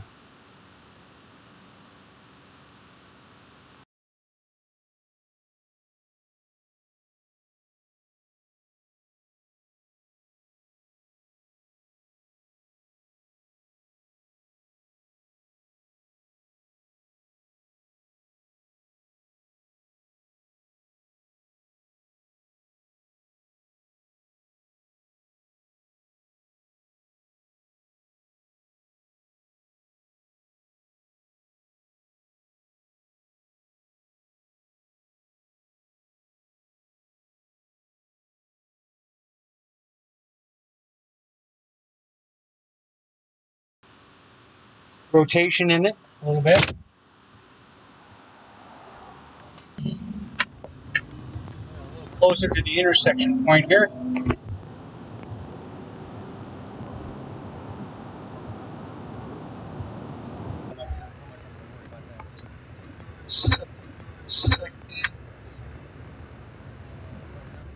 What I'm trying to do is get your camera, the one you're looking at, is pointing north right now. I need it to point more to the west, well, due west. So we just need one of those, so you can't really park in someone's driveway. That's a good way to get shot or make you nervous. But they do many times, there'll be a ditch, but there'll be an area where your farm implements can pass, it's like a cutout where you can park and probably not be its way. So that's what I'm looking for here. So like on the left there's someone's house, you don't really want to park there. But there was a steep ditch here. It's actually kind of going away a little bit, and I have a feeling that up here somewhere there's going to be an area where I can pull off. I don't like the fact that there are power lines right here. If I see something dangerous, I can always adjust. And that storm is still a county away, so I'm really playing it safe.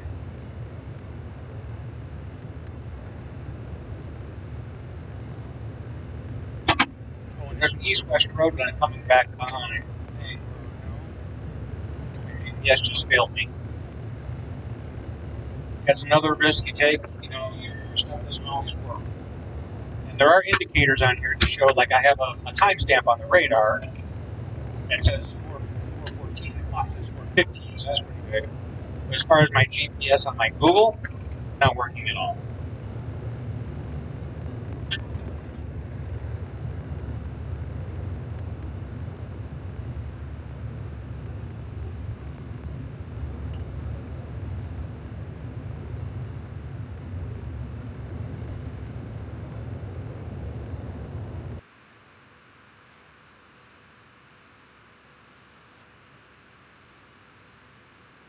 Yeah, I'm just going to kind of spot right up here. It's rained here recently, so I think, yeah, like maybe right here would be good. So I'm looking due west. See if we can adjust that camera up a little bit.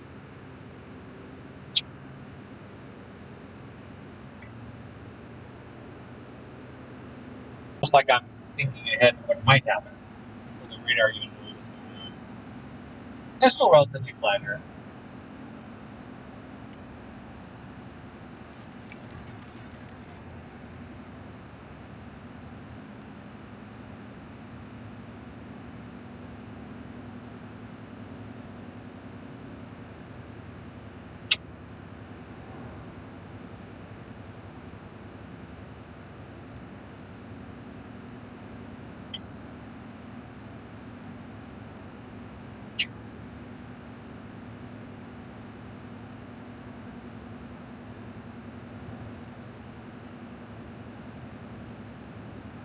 I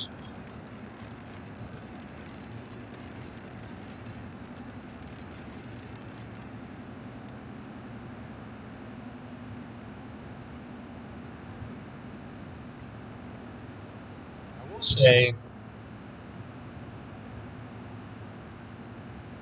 this particular storm is becoming a little more line-like, which is great. Again, if you're expecting this to see a tornado.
So we've got trees to my left, but I do see a large area here.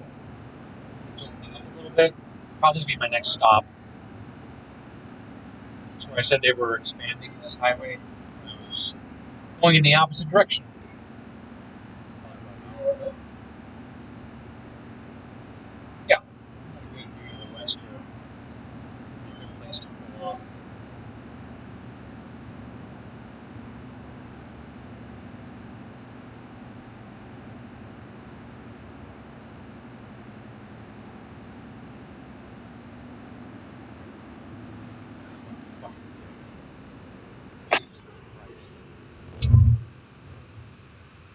Total ass. Oh my god. All right.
Okay, back. Sorry about that.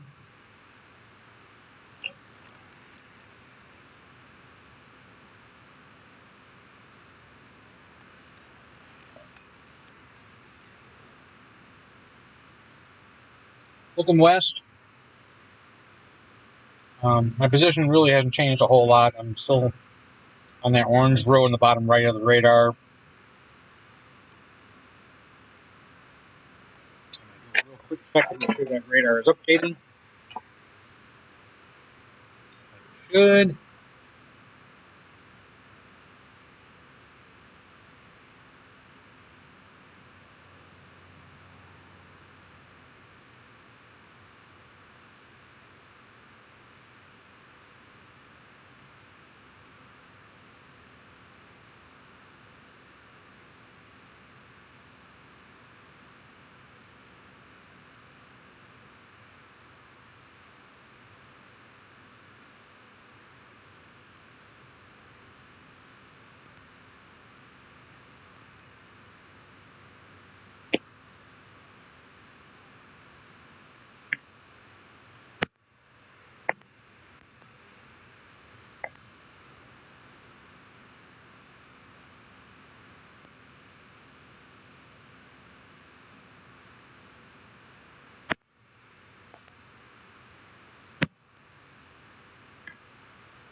If you can still hear me out there, I'm looking at my OBS output and I have like a 60% drop frame rate.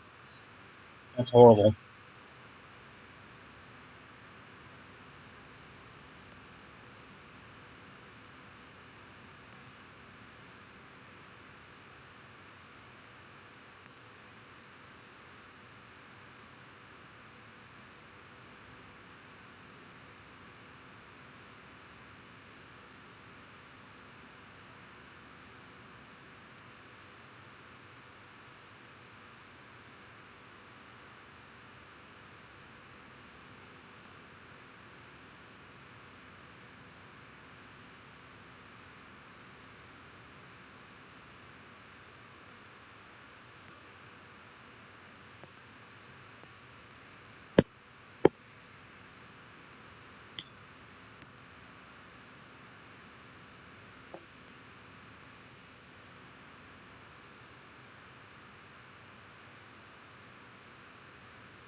I'm gonna mute here real quick. I'm gonna do some setting work.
All right, I'm back.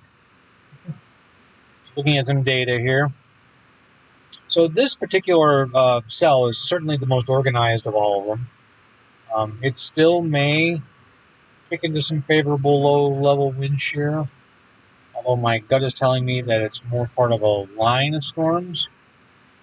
The southern end of it, which is really what I'm watching, is probably has the best shot of doing anything. Is usually the case. There are other single cells lining up behind it that, again, remember the magic hour is about 15 minutes away and lasts till sunset, actually beyond, but I won't chase probably doing that. So we still have time.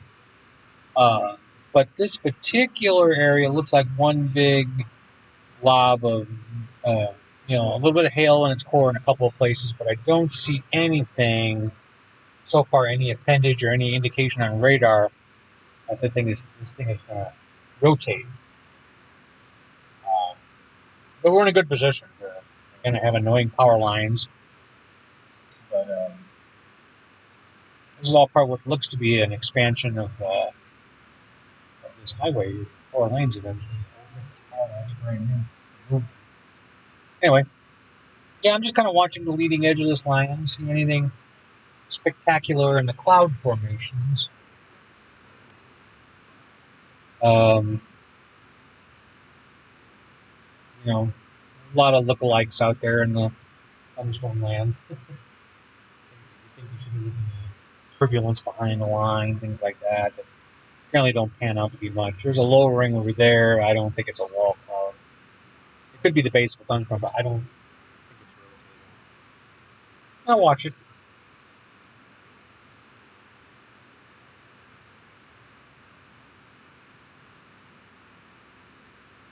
I was looking at some stats and my OBS stats. Looks like I have about a 60% frame drop rate. So these are all things I have to play with on future chases. The good news is I don't have to be chasing a tornado to look at these things. I can just drive down Highway 65 and Springfield and fix those. But yeah, hopefully this will get better with time. I realize that my son is watching it and he's saying it's looking very sad.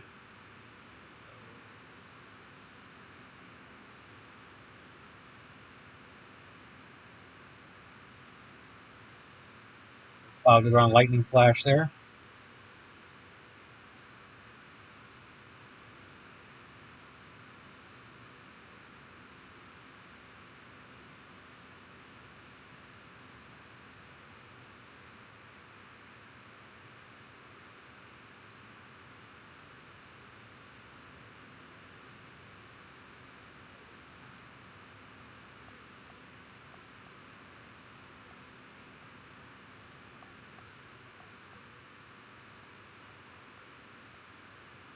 Still watching that low ring over there. I don't think it's going on too much. If it does, I'm in a good position to see it.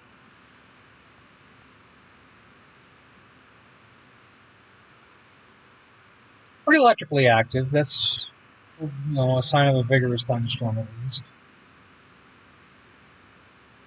So as you're looking, that pole on the left, a little left of that, there's like remnants of the feeder clouds into the storm are back there. There's you can kind of see that there's that feeder cloud and there's a brighter spot near the horizon. So there could be something even radar hasn't detected yet that's kind of coming together at the end of that storm. Again, this is quite a distance from any radar. Paducah, Springfield, I think I was saying earlier in feed, but probably no one caught it because this feed is horrible in terms of its ability to watch. But anyway, we will press on nevertheless. And but what was I saying earlier? That the radar, we're in a radar hole kind of out here in this part of the world. Springfield radar is just way too far away. Paducah is the closest one, but even it's still pretty far away. So as far as tornadic features, low-level circulations, we don't have a prayer. There's no way that the Paducah radar is going to see that because the beam height is just too high at this point. It's going right over the top. So that's why your eyes are the best. Are the best thing here. I'm looking to my northwest, just looking at that area. And if something were to develop, I could go up Highway 67, a paved road, and get a lot closer with it, but the bases on these are really high too. So I'm not really thinking that's going to be much.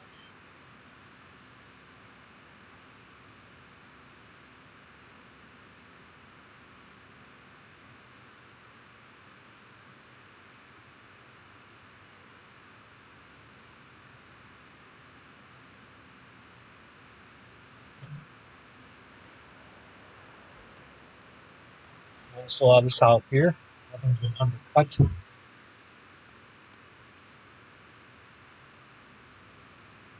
Yeah, I'm looking due west at what appears to be, at least on radar, the hail core, which, if you are familiar with where the town of um, Donovan is, that they're right around the strongest hail right now. Donovan. In fact, uh, that green triangle that just popped up, that's where the hail core is.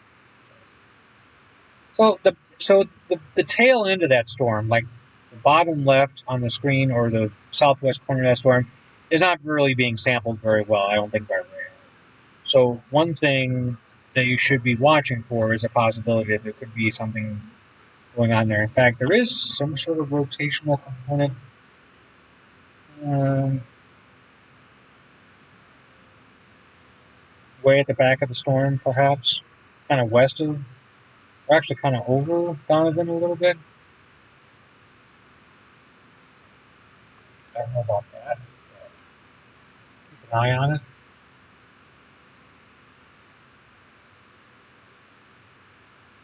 Oh, they issued a tornado warning. All right. So we got our first tornado warning of the day. I'm going to turn my microphone more toward me here. There we go. We're going to go north.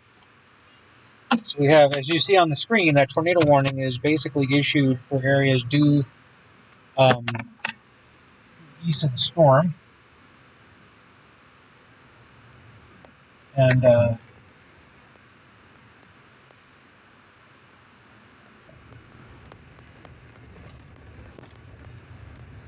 I will say one thing about this tornado warning, as interesting as that seems and exciting, I internally I'm just like, we will never see this. Because, again, the contrast with this is next to awful. So, in other words, there's no backlighting on it. So, to do what it would take to actually see any potential tornado. And again, the tornado warning doesn't mean there's actually a tornado there necessarily. It just means the radar in this case indicated it. But you'd have to be practically on top of it, which we don't do. So the best you could hope for here is to stay on this escape route. It's still in that flat part that I was talking about earlier.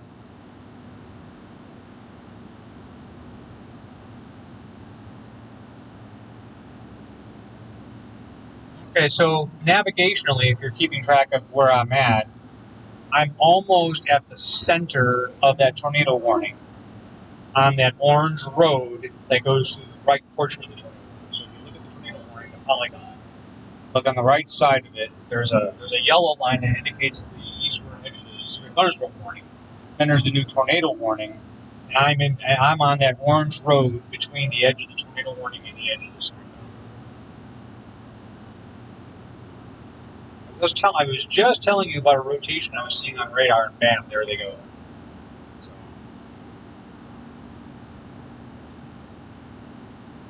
again, I will likely not pursue this much further because while I'm trying to stay optimistic, the bottom line is this circulation is embedded in rain, and it would just be god awful. There wouldn't be any way of me actually seeing what the heck was going on. Having said that, I think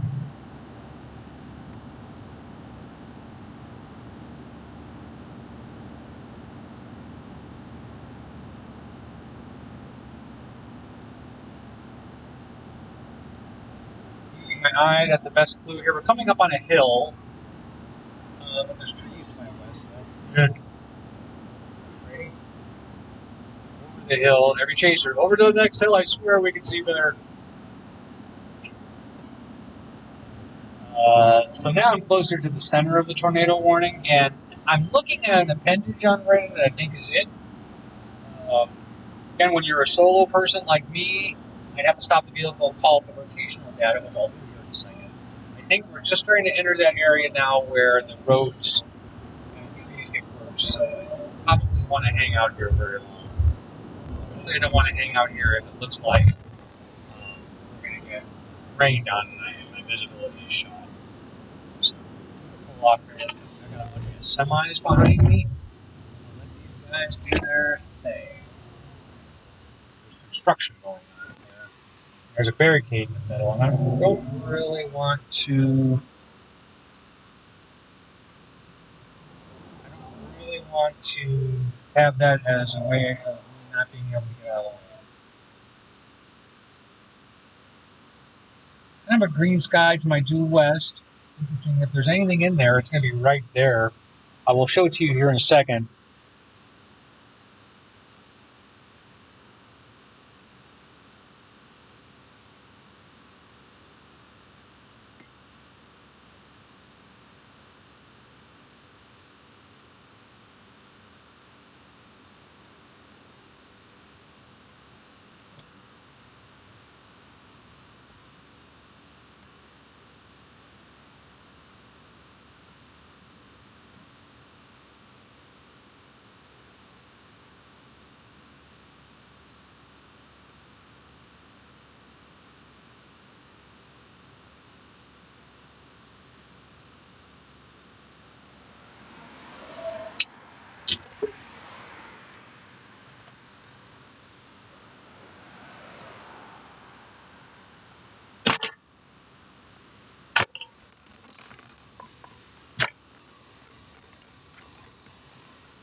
Camera's on the whole time.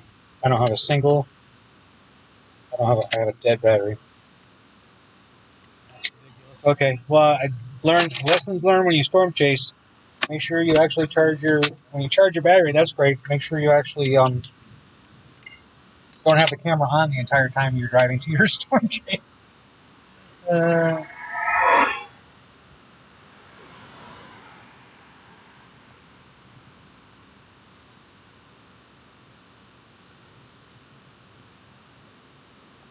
I could charge it, but I don't think it'll charge fast enough. We'll try.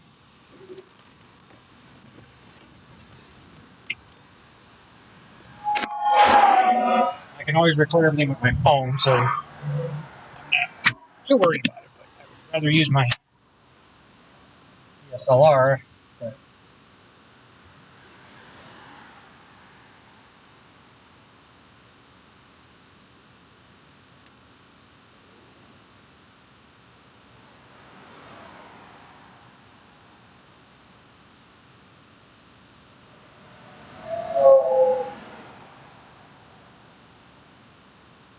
this is looking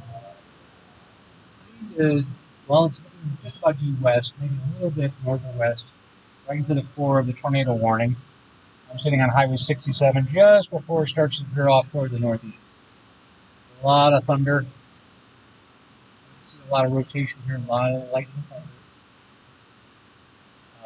This is radar indicated. I'm not in a bad position here. I can certainly scoot south rapidly on Highway 67 here if I had to.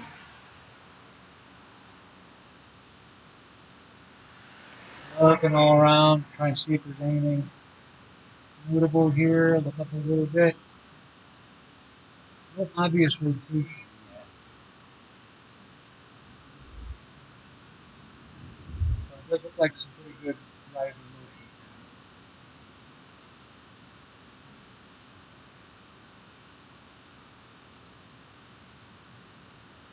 That way a little bit.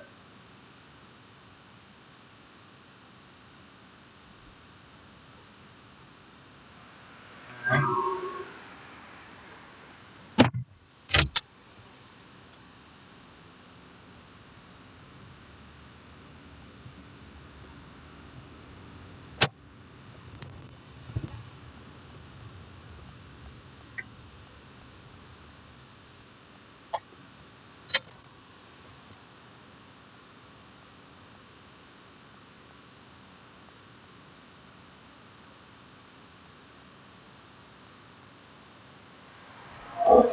I'm gonna get out of the vehicle. Hang on a second.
I do see where we need to be looking, so I'm going to drive south here a little bit. There are trees in the way, so for maybe the 4 people that are actually still able to see this stream, I'll try to get you a good shot. And for my own safety, too. I need to be back away from this a little bit.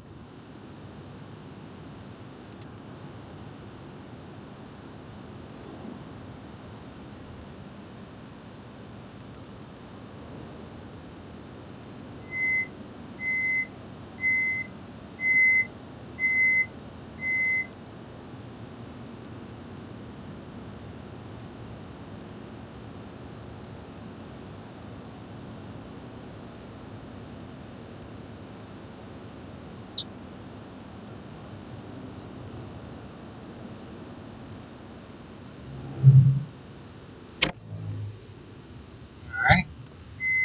Very narrow shoulder on this road, by the way. Don't like it at all. Very unsafe. Okay, I'm going to roll down this window here.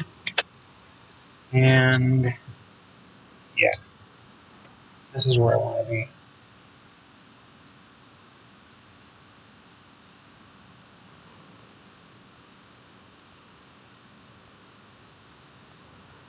Yep. Alright, I'm going to disconnect the camera from its front mount.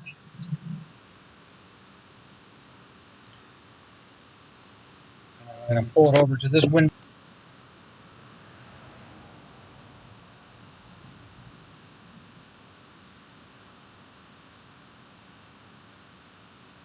I don't know if you can see that. Yeah. Yeah. A little bit.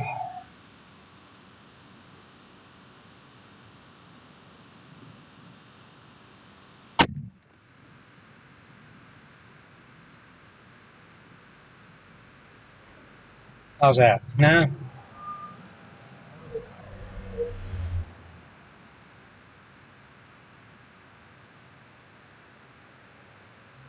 There we go.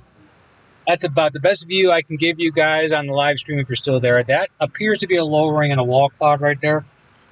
Pretty sure.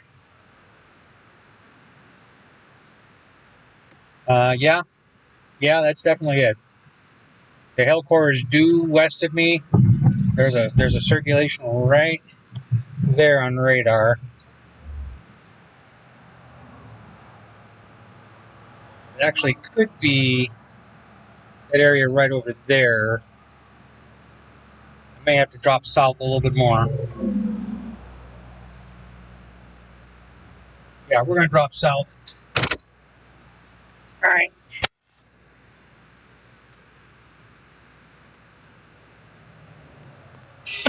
Okay.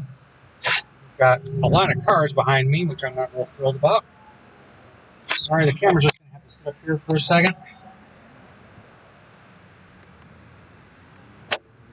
So if you're looking at tornado awareness, one of the things you want to watch for is inflow, and you want to watch for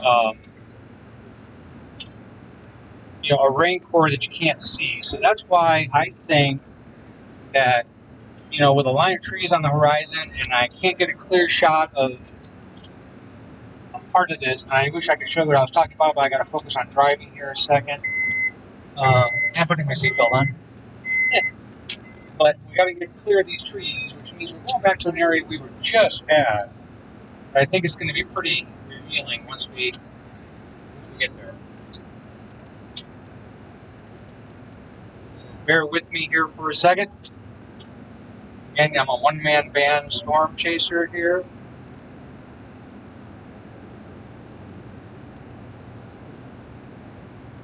Yeah, I need to be going south. That's for dang sure.